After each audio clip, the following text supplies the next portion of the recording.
Renforcement de capacité à l'endroit d'une trentaine d'agents de santé communautaires qualifiés, ASCQ, et des points focaux santé des mairies, venus des 4 communes d'intervention du projet de promotion de l'éducation inclusive, de l'empowerment des filles dans la basse vallée de l'Ouémé au Bénin, Pédifilles. Projet mis en œuvre par CIPCRE Bénin et financé par ERIX. Ce mardi 29 avril 2025 à la mairie de Dangbo, la formation a porté sur les différentes thématiques liées au langage adapté, la réadaptation et ses principes, l'identification et l'orientation sanitaire, puis les mécanismes d'identification précoce des déficiences. La formation des agents de santé communautaires qualifiés pour leur permettre d'avoir des notions et ils pourront utiliser ces connaissances pour répliquer cette formation reçue sur les relais communautaires et suivre aussi ce que feront les relais communautaires sur le terrain.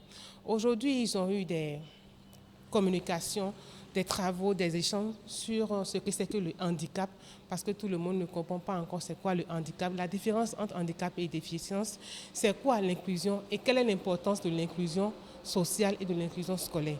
Pourquoi alors l'inclusion? Ça fait partie des échanges qui ont eu lieu aujourd'hui. En dehors de l'inclusion, ils sont appelés à identifier des cas. Étant au niveau des arrondissements, il y a un bureau dans les arrondissements, ils sont appelés à être sur le terrain avec des relais communautaires pour identifier les cas, pour accompagner la communauté à éviter les pandémies, les endémies, des situations de risque dans les communautés. Des communications dans un style interactif et des travaux en atelier ont meublé cette séance de formation. Il était essentiellement question d'amener ces acteurs-là à comprendre la notion du handicap.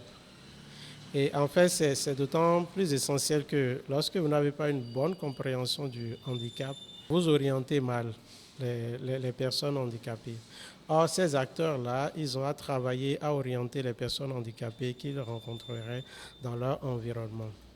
Et l'occasion de parler de définition du handicap a amené à parler des signes d'alerte pour aider les familles très tôt à voir venir le handicap et à prendre les dispositions nécessaires. Du fait qu'il s'agit des agents de santé communautaires qualifiés, alors leur action serait plus efficace dans la communauté.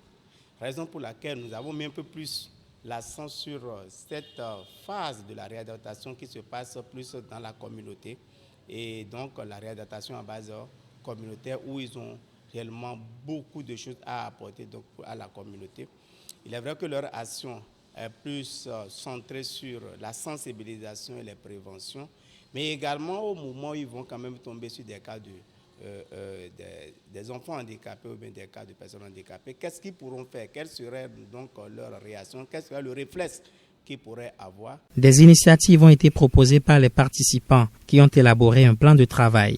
Satisfaits de ce renforcement de capacité, ils témoignent. La formation de ce matin nous donne déjà là où commencent les causes.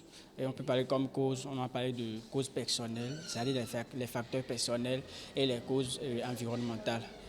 Après ça, cette formation nous permet maintenant de distinguer ou bien de savoir comment attribuer des noms à des personnes en situation d'handicap.